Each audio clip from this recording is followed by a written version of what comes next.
Well, hello to everyone who has joined us thus far. We're looking forward to hearing from you throughout the webinar. As many of you know, my name is Dr. Victoria Pellick, and I'm a professor here at the University of Colorado.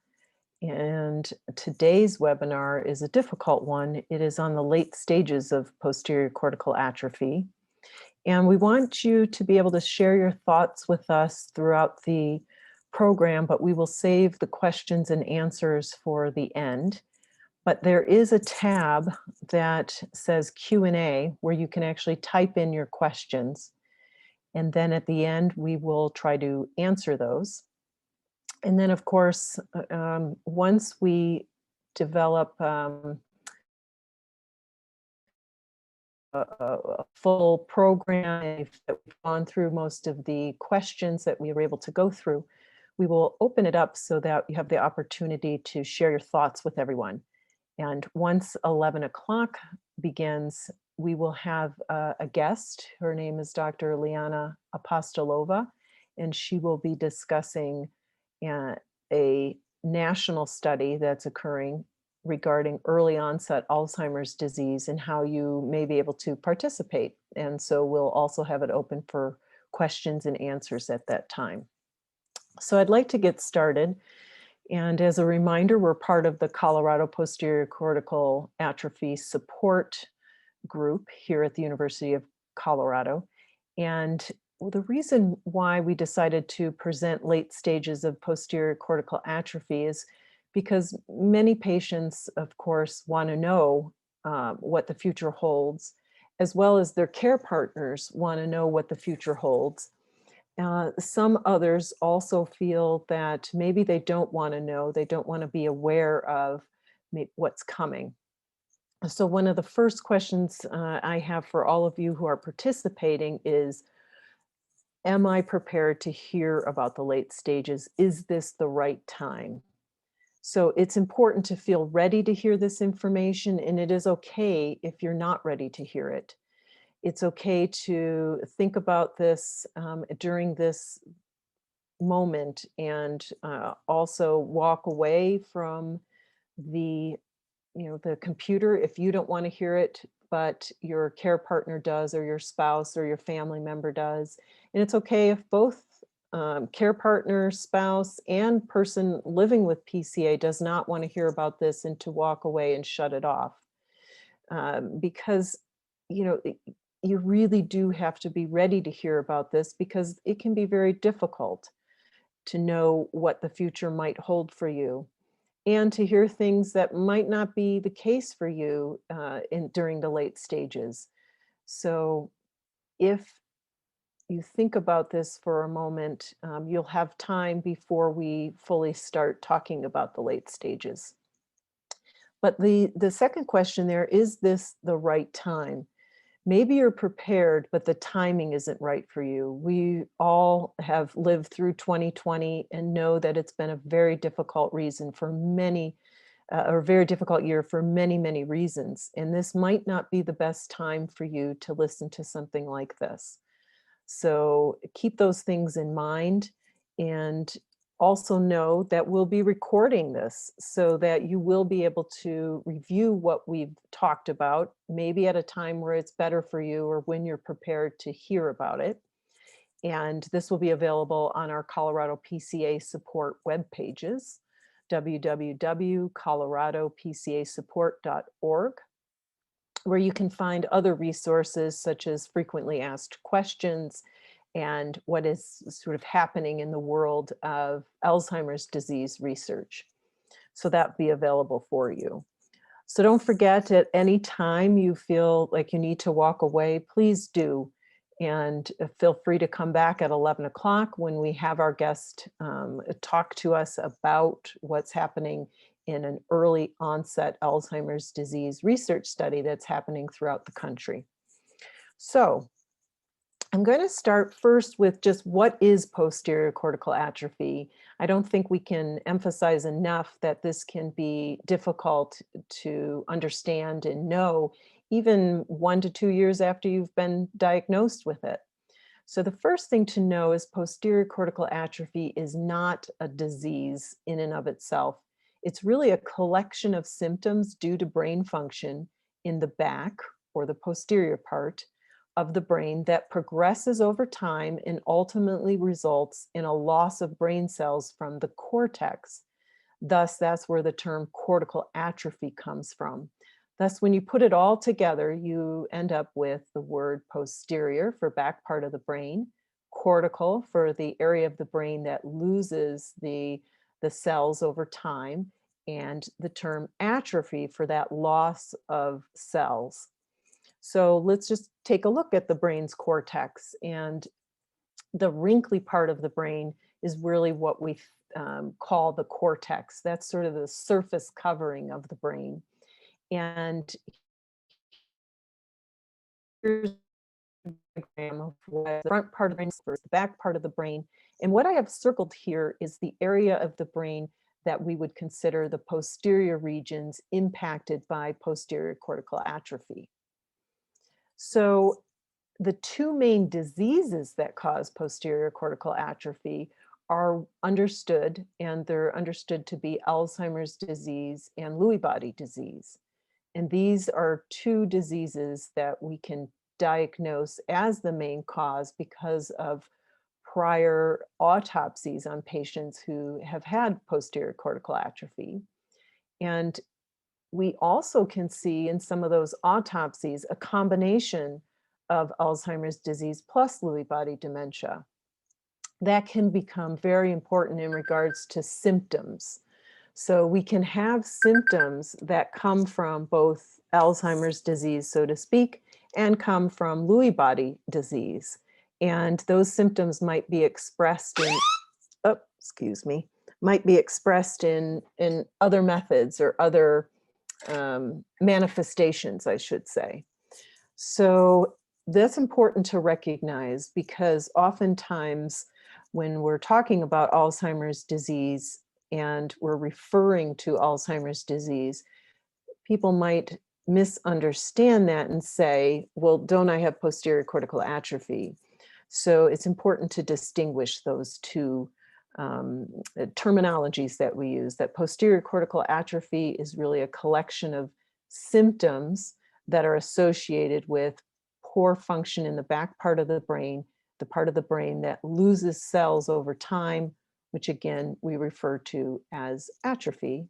And the cell loss is within the cortex, a specific part of the brain that is mostly the surface area, the wrinkled area, and that the diseases that cause that set of symptoms and cause that course or that syndrome are the most common is Alzheimer's disease. The second most common is Lewy body disease. And we also see a fair number of people with both of those diseases. And so how do we know about the causes? As I mentioned, if you have autopsies, you can look at the brain under the microscope to examine the tissue. And when you examine the tissue, you can see things that we refer to as a Lewy body. And this Lewy body is what is associated with brain dysfunction and brain atrophy. Or you can see something we call plaques and tangles in the tissue, which is associated with Alzheimer's disease. So that's how we know that those two diseases cause a patient to have posterior cortical atrophy. But what's different is the presentation. So if we look at the usual presentation for Alzheimer's disease and the usual presentation for Lewy body disease, it is not posterior cortical atrophy. Posterior cortical atrophy is a syndrome that's different than the usual presentation of those two diseases. That's why there's so much attention paid to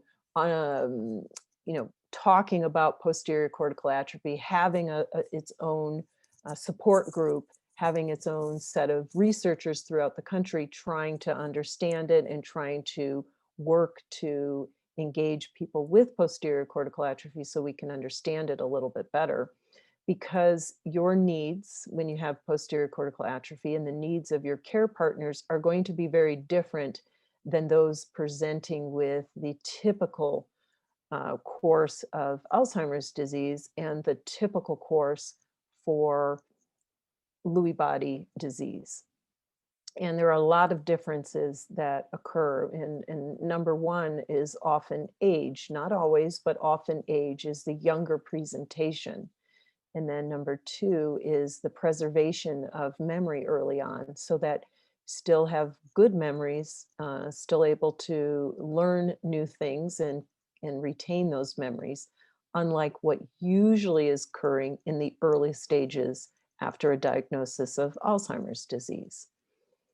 So onward to what we're kind of talking about here today is what does the future hold once you've been given a diagnosis of posterior cortical atrophy and you're in the early or even mid stages.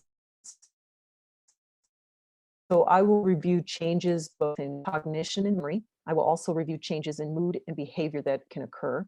And then I will just briefly discuss the best ways to prepare, because that's really the importance of understanding what the future holds, is how can we prepare for that knowing what the future holds?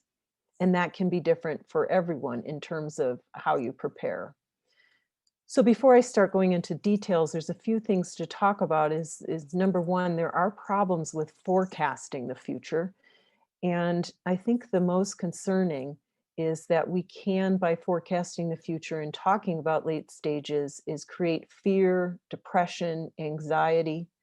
And this often occurs when we don't have control over our future, or when we hear about the potential for suffering, both if you're a person with posterior cortical atrophy, but also knowing that family and friends and care partners might also be suffering with you. And so it's very easy to imagine that we can, by talking about this, create fear, depression, and anxiety. We can also create a false sense that everything will be okay for a certain number of years.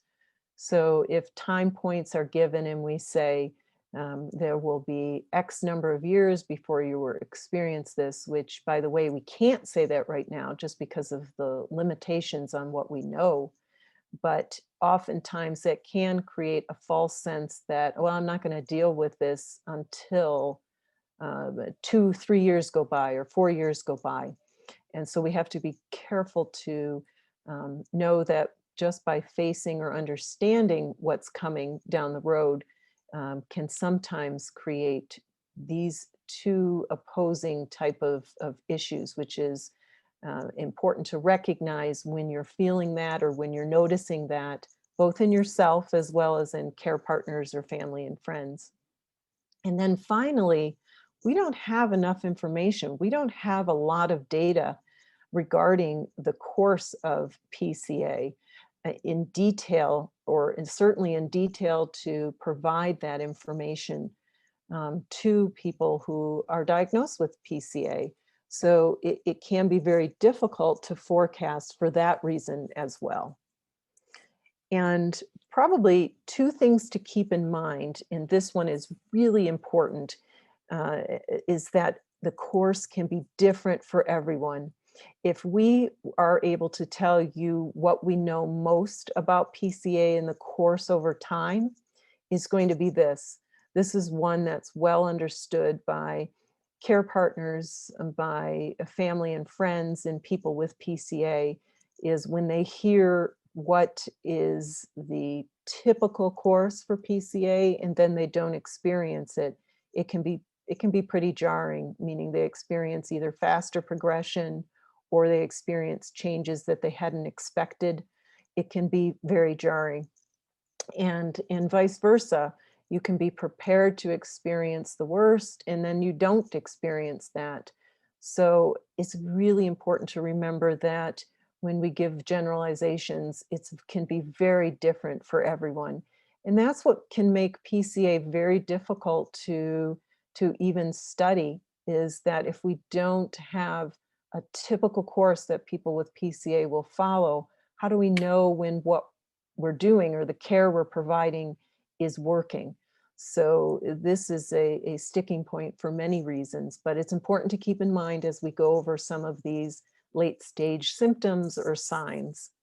And then the second thing to keep in mind is don't lose hope. And I don't mean hope about a cure or a solution. I mean trying not to lose hope that joy can still be a part of your life and that your life does have a purpose, even if that changes. So, hope means many things to different people, but the hope should be that I will experience and walk through life despite this diagnosis with continued joy and with a purpose, even if that looks different than it was to be before the diagnosis. So, let's start with what I consider the frequently asked questions by everyone. I wanted to try to approach it that way. So others who may have what questions they want to ask, I'll pull from people who have gone through this before. And one of the first questions people ask is, will I go blind? A very common question to hear from most people as they progress through posterior cortical atrophy syndrome stages. The simple, straightforward answer is no, you will not go blind. If your eyes are healthy, they will allow you to see. But there is a type of severe vision loss that comes from brain dysfunction in PCA. And in the late stages, for most, it will be harder and harder to interpret what is being seen. And in fact, you could even appear to be blind to others. For instance, it might be difficult to reach out and grasp an object or understand what's on the page in front of you if you're looking at a magazine, or understand what you're seeing on a television. And on the flip side, there might be other moments where you can see items that are even very small or far away or on the ground, a tiny little piece of paper, and you're able to identify exactly what it is and able to do that very quickly. So that is what is difficult about this, is it can wax and wane, it can fluctuate. And again, there may be moments where anything you're looking at, you're not able to interpret. So I wanted to start by talking about a very special type of vision loss that's extremely common, particularly in the late stages. And this type of vision problem might be referred to as an inability to see a scene simultaneously, or to see objects in a scene simultaneously that allow you to create a picture in your mind. We have an official word for it, or a technical word in neurology, and it is called simultanagnosia. So in this case, the brain might see pieces of the scene or picture or image, but it can't use those pieces to make the whole picture or scene known to you. And so if we look here on the left, this is a painting by Italian artist Giuseppe Arcimboldo. And you can see that fruit, vegetables, flowers, or wheat are the pieces of the picture. Some of you might not be able to see this, but the pieces are, if you look closely, are something other than what the whole picture creates. So the whole picture creates an image of a person and their top part of their body. So you've taken all the little pieces that you see, which may be a flower, it might be asparagus or wheat, and you've taken those little pieces, which you can see individually when you look up close, and your brain immediately, if you're able to do that, put together the picture, and you can say, well, this looks like a man, and a man's face in the top half of his body. And with simultanagnosia, or with this inability to see a scene and the pieces within the scene simultaneously, you might not be able to know that you're looking at a face or that you're looking at the top half of the body. So it's pretty easy to explain when we're taking an image like that, but let's bring this concept to the real life in a grocery store. And it can be very difficult when you have simultanagnosia to understand how to maneuver through this place. Here's an image of the grocery store, And you might be seeing little pieces, but you might not be able to see how to maneuver yourself through these pieces and potentially get to the place where, if you look closely, you can see a person standing in the aisle of the grocery store. So you might not even be able to tell that there's a person standing there in the grocery store, um, because that person seems to meld into the background or be part of the background, and you can't pick them out.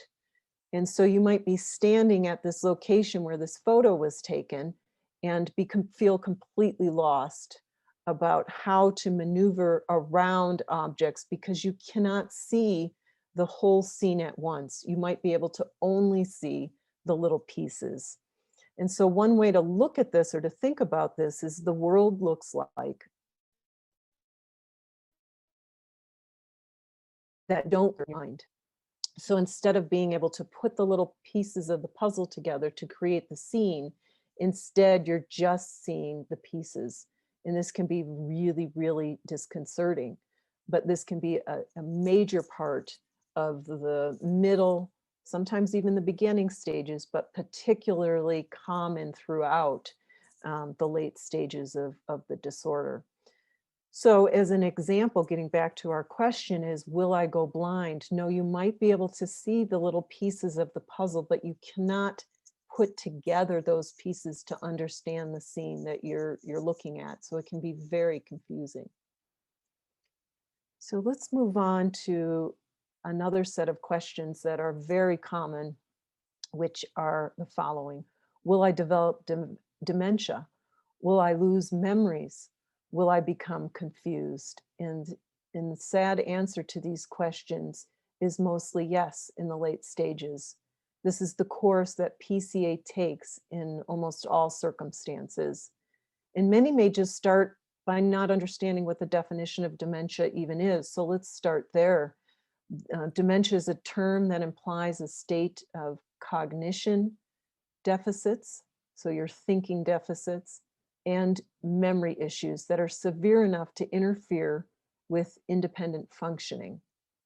And in practical terms, the loss of independent functioning means that you need somebody to help cook for you, clean for you, help you get dressed, and in the late stages, help you bathe or clean yourself, and help you get to the bathroom, or even help you to eat. And in the very late stages, it can be difficult to get in and out of bed. And that's the unfortunate and extremely tragic consequence of developing a disease that leads to dementia.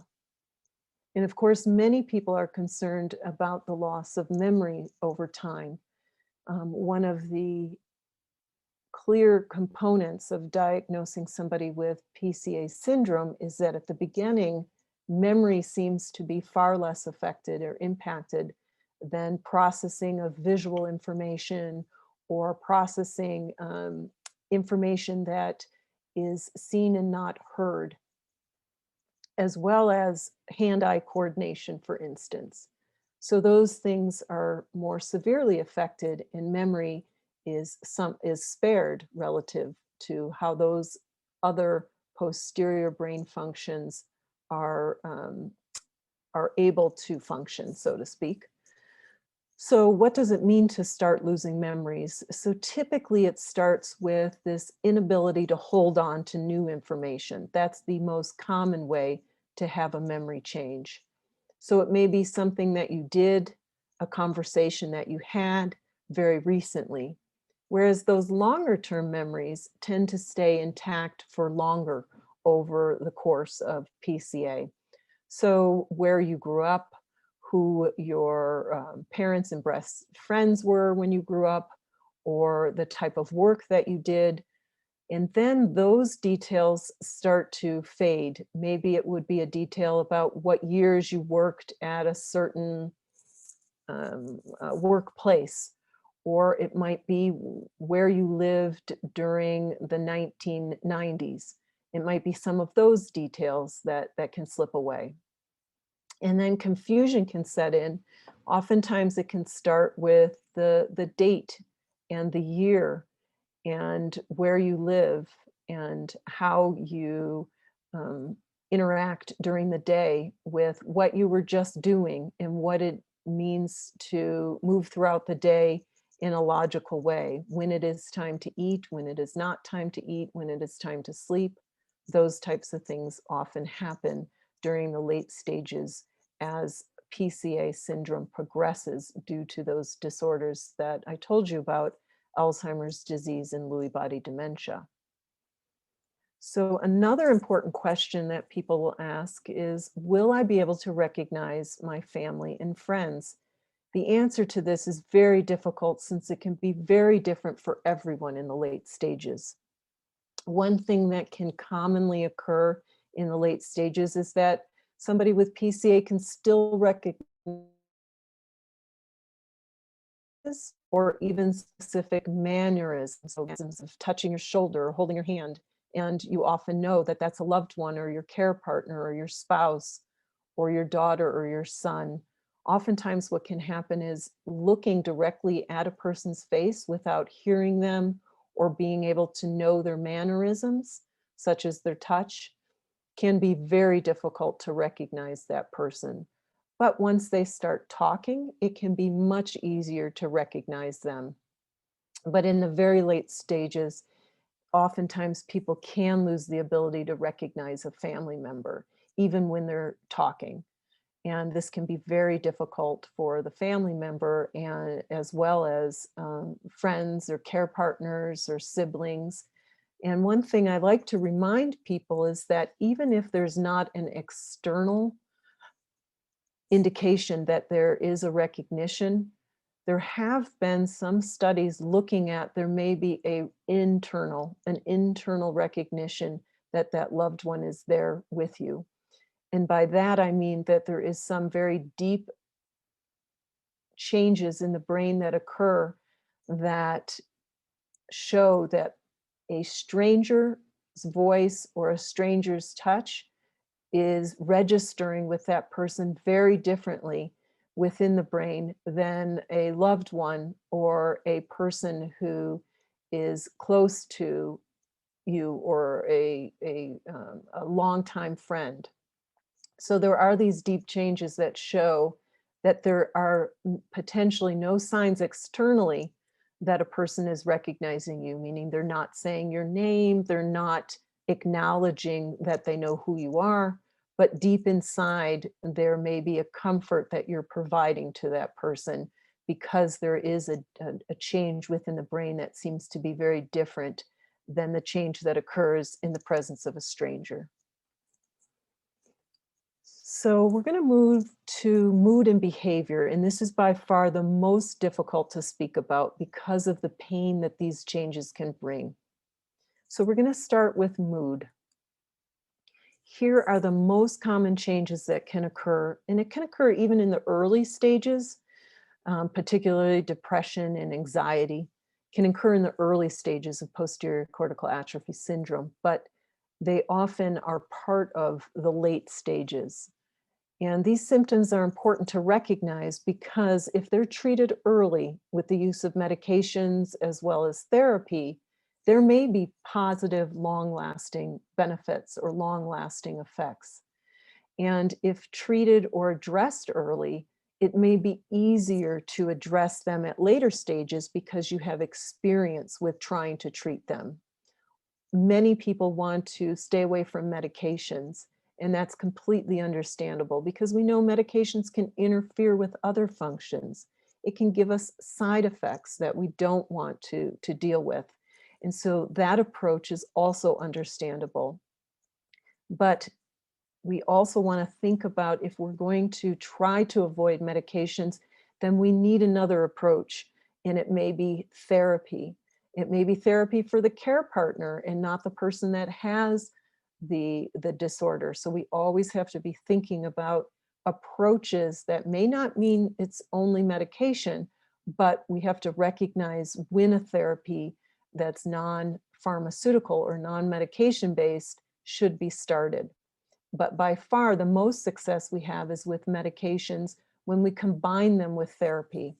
Not particularly for PCA because we don't have the data to tell us that, but we know that that can be much more beneficial in otherwise healthy people with no Alzheimer's disease or no Lewy body disease. We're talking about just a healthy population that develops depression, anxiety, or has anger. We know that medications with therapy tend to be much more beneficial than medications alone or therapy alone. And we have an estimate that up to 3/4 of people with PCA will suffer severe enough mood changes that these symptoms interfere with living life to your fullest and allowing a care partner to also live life to their fullest without manifesting with other diseases such as heart disease or turning towards addictions that are non-healthy. So to a degree that can lead to those things. Not that we see a higher incidence of those things, we don't have evidence for that, but just so you know that it's at a degree that's severe enough that really would require medications, which can, when treated effectively, relieve a lot of suffering. So it's important to be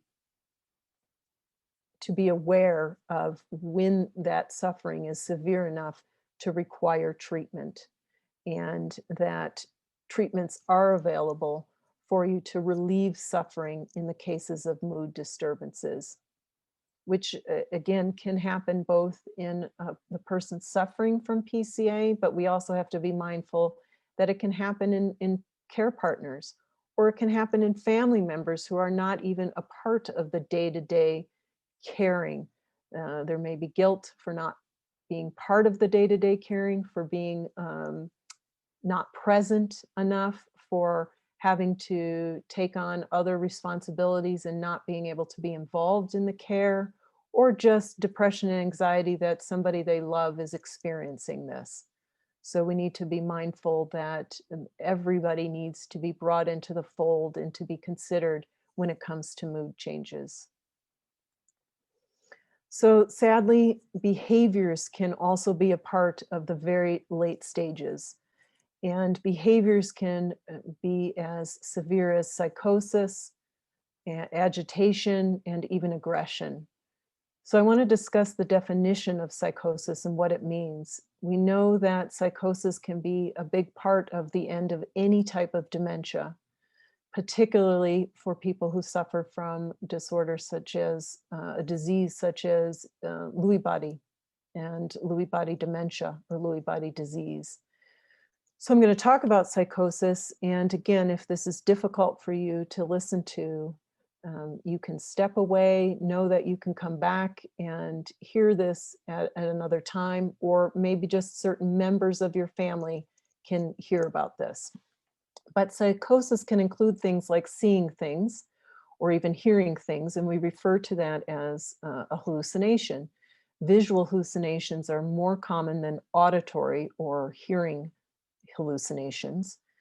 And one of the issues that can happen with visual hallucinations is if we have good insight, there tends to be less agitation or irritation or paranoia.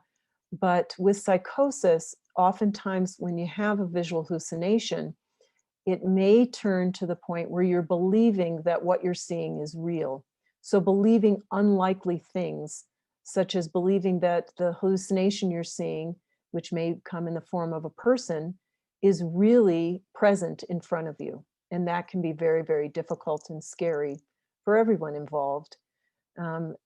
Other parts of psychosis unrelated to hallucination is that you might believe that someone you know might not really be who they are, or believing that a place that you are at, such as a house or a hospital, might be located in another city. You might believe that your house is actually located in Florida, where you grew up, even though you're really in California or Colorado.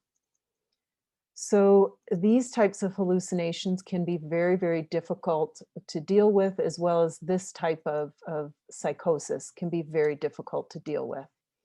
There might even be stories that somebody with psychosis will create around the hallucination or around a non-true event, such as believing that there are workmen in the house doing remodeling. And this webinar, it goes beyond this webinar to really talk about what we do in those situations. This webinar is really just addressing what can and often does happen in the late stages of PCA, as well as any dementia disorder. So agitation, a second behavioral change that can also be very difficult to deal with. Sometimes it comes from having psychosis. Sometimes it can manifest with just restlessness, a need to move around. Other times, agitation can be mixed with aggression. Know that these symptoms or these behaviors are not always continuous or constant, but when they do start to occur, it can be very difficult to provide a safe environment at home for all involved. And feeling of safety, as well as a person with the job of providing love and care for the person with PCA. So again, it goes beyond this webinar to talk about what to do in these situations, but what we are going to talk about is getting ready for these situations. So we're nearing the end of the webinar, and we're going to talk about what it means to get ready.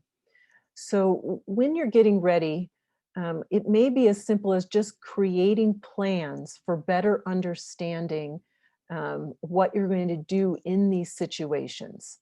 So by creating these plans at a time that is before the late stages, often that burden of fear, the burden of the weight and stress that comes along with the late stages are no longer looming because you've prepared and you've been able to prepare. You've given it room to think about these things, and you've taken care of some of them. So it really gives you time to breathe and take care of the things that really help you live with more joy. So first, creating a plan for what you want to do when you need a higher level of care. And this might involve care in the home or care in assisted living or in a more manageable home for you and your loved ones. And with the help from a friend or a care partner or a spouse, you can spend some time getting things in order outside of what you want when you need a higher level of care. And that may be anything from finances to wills and those types of issues. So I want you to know, and I often suggest to all of our patients that are here in Colorado, that we have a neuropalliative care clinic, and many other places around the country are developing these as well or are already in place. And our neuropalliative care clinic is not the end of life clinic. It is really a clinic that helps relieve suffering and improve quality of care.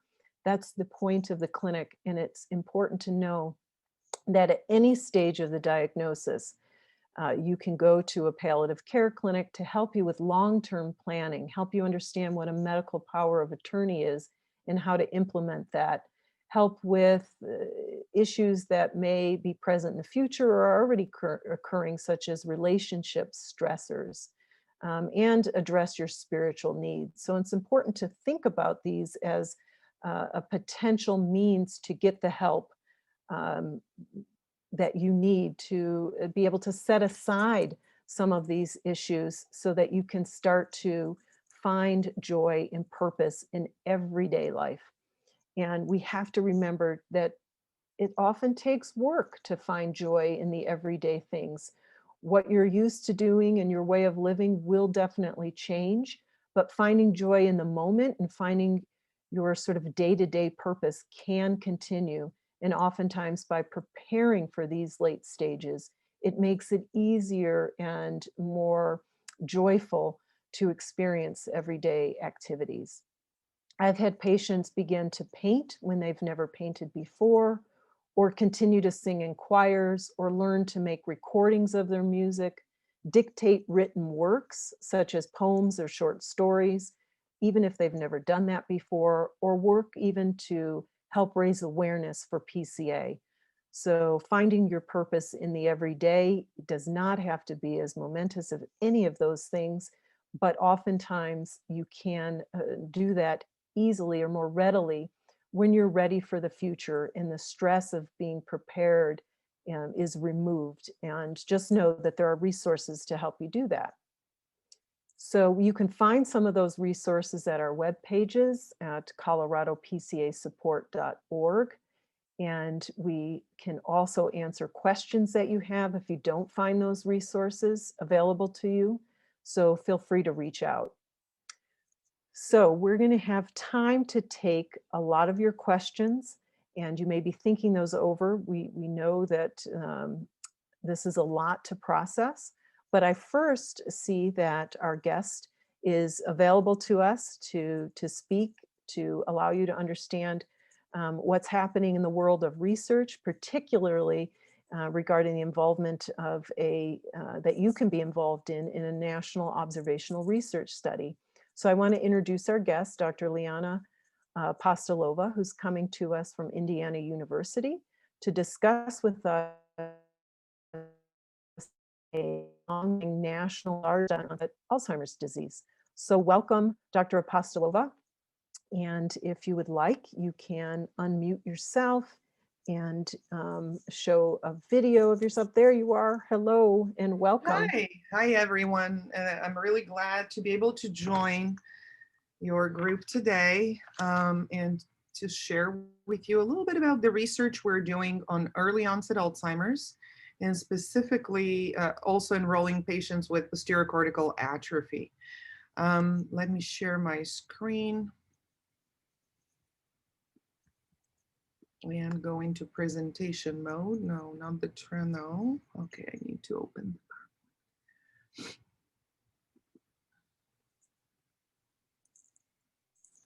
All right. Okay, do you see my slides? We do, thank you. Oh, excellent, wonderful. All right, so this project started about 3 years ago. It's called the Longitudinal Early Onset Alzheimer's Disease Study, or LEADS for short. And here's a little background of how it came about. So basically, Alzheimer's disease, if you look at the pie chart to the left of the screen, you see these are all patients with Alzheimer's disease. However, they've been grouped by age so that the largest piece of the pie in blue is 75 to 84-year-olds, followed by the one in green, which is 85-plus-year-olds, followed by the one in orange, 65 to 74. And then we have that little sliver in purple, which is those that are younger than 65. And it's just about 3% of people diagnosed with Alzheimer's disease in the United States. So if we look at those older than 65, for the longest time, we've had great research done on them, observational and many clinical trials. Because my study is observational, so a natural disease history study, I'm going to talk about the observational work being done. But of course, many patients have been enrolled in this age group in clinical trials over the past many decades. So the study that though studies them longitudinally in terms of disease progression naturally is called the Alzheimer's Disease Neuroimaging Initiative. This was launched in 2004 and has done an amazing job amassing a lot of data for our researchers to use and do great science with. We've learned a lot from ADNI. However, that little sliver of 3% of the Alzheimer's population can be further split into several groups. One of them, the 6% in green, is a type of Alzheimer's disease that runs in families, so much so that if the mother has this type of Alzheimer's, she carries a mutation, a change in her DNA that predetermines an early start of Alzheimer's, which she would pass on to her offspring, to her children. 50% of her children are expected to have the same disease she has. But that is only 6% of those who are younger than 65. The remainder do not carry such a mutation and are the ones that didn't have a research study to get involved with. The ones that are with the mutation are engaged in a study called DIAN, or Dominantly Inherited Alzheimer's Disease Network. And that study has been also going on for decades. But the rest, the 94% of those younger than 65 had no place to go. So this is where LEADS came in. And this study is a major national effort. It's co-led by a group of 4 PIs. Gil Rabinovich, Brad Dickerson, Maria Carrillo are joining me in this endeavor. And here are the study goals. So the first and foremost, we wanted to collect data to compare at baseline and longitudinally over time how early onset compares to late onset in terms of cognitive changes, in terms of functional changes, or losing capacity to take care of self, in terms of imaging biomarkers. And you'll hear more about what we're collecting, as well as some fluid in the blood or in the CSF, the cerebrospinal fluid. And of course, DNA is also a target for us as part of our project. So what we wanted to do is to understand how the disease presents, how it progresses, whether that's similar or different from late onset. And there are studies out there suggesting that early onset progresses faster. So it's important to know whether, once we explore this on a big scale, multi-site study across the whole country, whether we can confirm those findings from single studies out there. Then we also want to get ready for clinical trials in this population. So part of that has to do with us working on developing outcome measures. So there are select measures that one advances as their primary outcomes of clinical trials. And we do not really know if the ones that that work for late onset Alzheimer's disease are the ones that are good. Let me mute my other computer. Are the ones that are good for early onset. We really don't know. And especially because there are so many atypical forms of Alzheimer's in early onset. For instance, posterior cortical atrophy, the group I believe is really focused around that form, is more often early onset than late. And there are also a language variant and a behavioral variant that very often are those who are younger than 65. So we're in our study, we're enrolling all types of Alzheimer's, not just the ones with memory predominant form. And we want to know which measures are going to be predictive of future decline and which measures are good to use in a therapeutic trial. And then lastly, of course, by virtue of launching this study, we established a network of sites ready to launch interventional trials in this population. So it's a very complicated study with a lot of governance. There are multiple institutions involved. This is the governance of the project in terms of various types of data we're collecting: clinical, MRI, amyloid and tau PET, genetics, and fluid biomarkers, blood and such, and then all the statistics and the data that's being collected. And of course, we would follow these individuals to death to collect the brain tissue as well, if they're willing to participate. This is where our sites are, and I apologize, this slide is fuzzy. I have to remake the slide with a better graphic, but by and large, we're very well distributed along the East Coast and somewhat along the West Coast and in the Midwest. There's unfortunately a good chunk of the country that is not yet engaged in LEADS because in the observational stage, we're really looking for centers with in-depth expertise, and also they have to have the tracers available. So the imaging contrasts that we use have to be available at the site. So some of the other very fantastic centers across the country, and Dr. Pelix as well, are wonderful, but if we cannot get the same type of protocol administered because of no delivery of the specific tracer, it's a problem. So unfortunately, we do have, we're not in each and every state, but when we go to the clinical trial phase of the study, we will be launching a much larger network of sites across the United States. Now, for recruitment, what we're planning to, who we're planning to enroll, we're planning to enroll 400 early onset Alzheimer's disease patients, meeting research and clinical criteria for Alzheimer's disease and having a positive amyloid PET scan. And that is a scan that shows the amyloid protein in the brain. So it's really confirmatory of Alzheimer's disease. And the ages are 40 to 64, and we're looking for mildly impaired individuals, those that are still not fully dependent on others for activities of daily living, that can still be somewhat independent. Um, and of course, as I said, we're enrolling PCA and the phasic variant in the frontal variant of Alzheimer's as well. And we also have a control group, 100 controls, ages 40 to 64. And with a supplement from the NIA, we also added another group. So when we enroll people on the basis of a clinical diagnosis and then do amyloid PET, sometimes the amyloid PET scan comes back negative.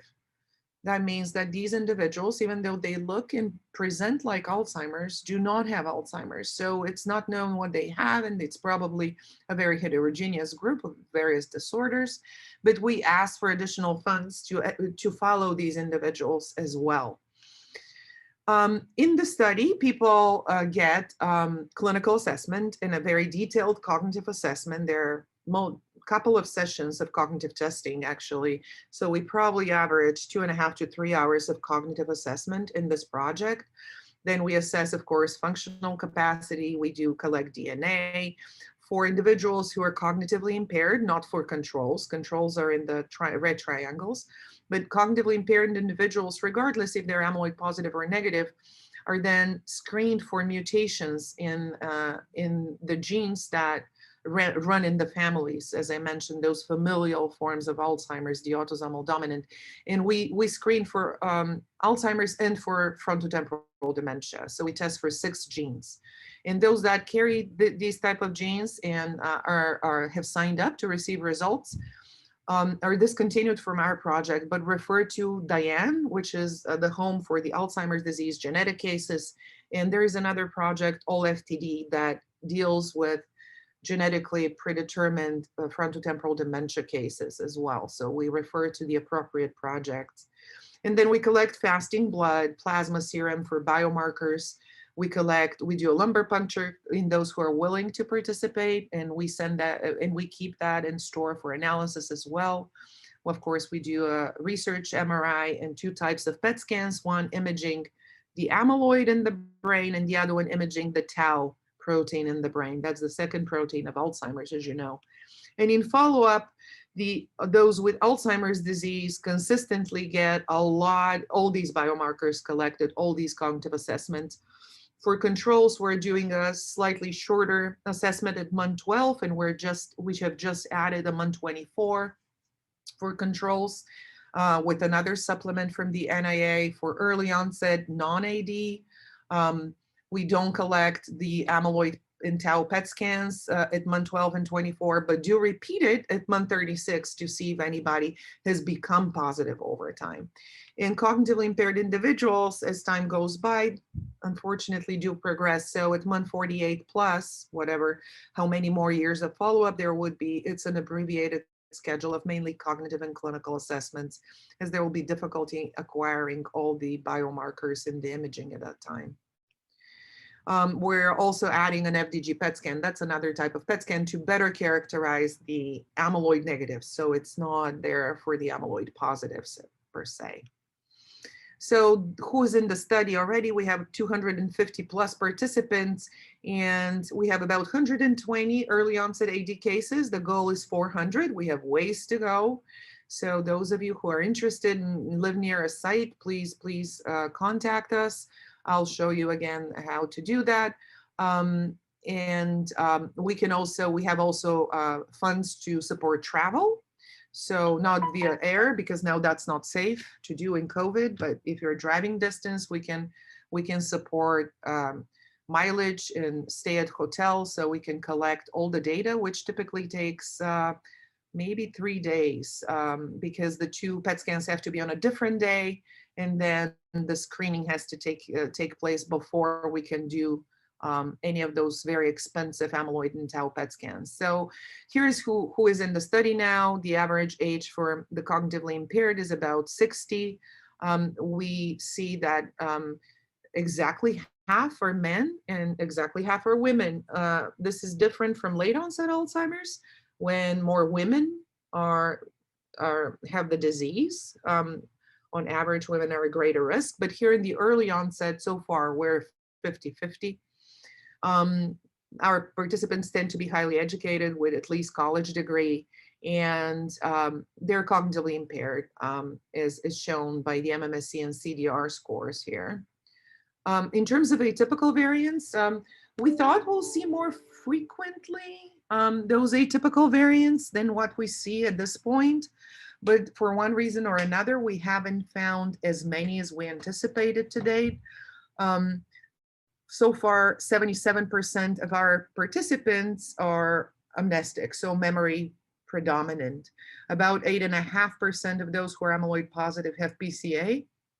6.6% have a language variant, and 7.6% present with a frontal variant. And some are still to be diagnosed and classified, as you can see here, as they're undergoing procedures. So we're definitely interested to enroll more atypical variants for sure across all sites. In terms of APOE4, you probably all know what APOE4 is. That's the biggest genetic risk factor for non-autosomal dominant Alzheimer's disease, for late onset. And what we see actually is the frequency that we see so far here for early onset AD is about the same as late onset AD. We do see high frequency, of course, of E4, and especially also of people who carry two copies, one inherited from mom and one from dad. Interestingly, we see some individuals that carry the protective allele and still have Alzheimer's. So there is other genetic signal that needs to be detected in those cases, because they have the protection via E2, the E2 variant, but they still developed an aggressive early onset Alzheimer's disease. So we have more work to do on these individuals in particular, for sure. Here's what it looks when we split the group in amyloid positive negative. Very similar to late onset, we find about 2 or 3/4 of our study participants are amyloid positive, and about 1/4 are those that present like Alzheimer's but don't have amyloid in their brain. In terms of cortical atrophy, and I know I'm not sure if this is not going into too much detail, but just to show that we detect the pattern of difference between controls in early onset Alzheimer's with cortical atrophy in those color spots on the brain. These are three-dimensional representations of the brain. And this sort of pattern is Alzheimer's disease. So we indeed see a lot of Alzheimer's. We do the amyloid and the tau PET scans, and we see deposits of the proteins. The brighter the colors, the more protein deposit there is. And the pattern is fairly similar for both, a little more global and widely distributed for A beta compared to for amyloid plaques compared to tau tangles. But here are some individual cases which I wanted to show you because, you know, many of you or your loved ones might have been diagnosed with these variants. So this is what the variants look like with this tau PET scan, which is now FDA approved, but not yet covered by insurance. So it's really available in research settings only. We see several patterns. For one, for the majority of the patients, we see a typical early onset AD pattern where it's bilateral, where the tau binding is on both sides of the brain. Now we're looking at slices that go across the brain, perpendicular to like the face plane. So these are here the eyes, okay? And this is the back of the head. So these are slices that go, you know, horizontally, like here. This is the nose, this is the back of the brain.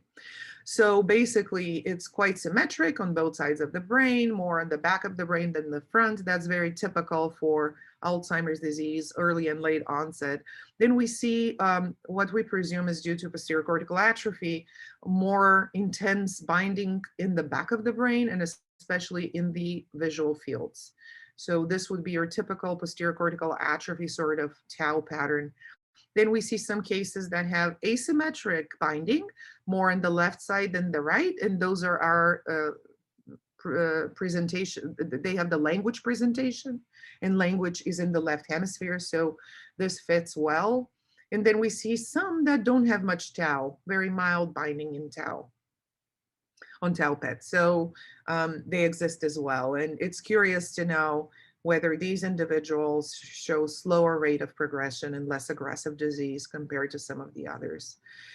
In the future, as I mentioned, we're going towards trials. So that would be the LEADS trials unit, but also we want to expand internationally. LEAD stands for international. We're going in 5 countries, hopefully next year. The Alzheimer's Association is a partner, and they are planning to launch educational webinars and support groups for early onset participants at the local site level. So even if you're not interested in the study, please contact the sites and get engaged, because there will be a lot of information and support coming from the Alzheimer's Association. We're partners in discovery, and Maria Carrillo, the Chief Science Officer, is a co-PI, co-principal investigator on this study. In addition to that, we're applying to obtain funding for a meeting of those people and patients that are enrolled in our study that will be brought to the venue of our annual Alzheimer's Association meeting, similar to what has been done for the YAN participants. And the goal is a couple of days of education, support, training, what have you. And of course, travel funds are provided and everything's covered for those who participate in those. And then we're gearing up to provide additional funds to the sites to increase our minority enrollment. All the research across Alzheimer's, any type of research, we're hurting because it's predominantly Caucasian people that enroll. So we're hoping to increase minority enrollment through additional funding and efforts. And then we study genetics, of course, in great detail. So here's how you can learn more about the study. This is the website, www.leads-study.org. This is what the website looks like. And participants can go under this button right here, and you'll see a brief discussion of what's being proposed and what the engagement is and how much data is being collected, what the commitment would be. Your physicians, if you want your physicians to look at the study and consult with you, should go under referring clinicians button. And when you go in here, you'll see a list of the sites as well, and contact information. So quite easily accessible. So I hope that if some of you are interested to participate, we'll hear from you. If not, just for the social and support network that we are aiming to establish through the Alzheimer's Association in the coming year, if not for research purposes. So I think that's all I have today.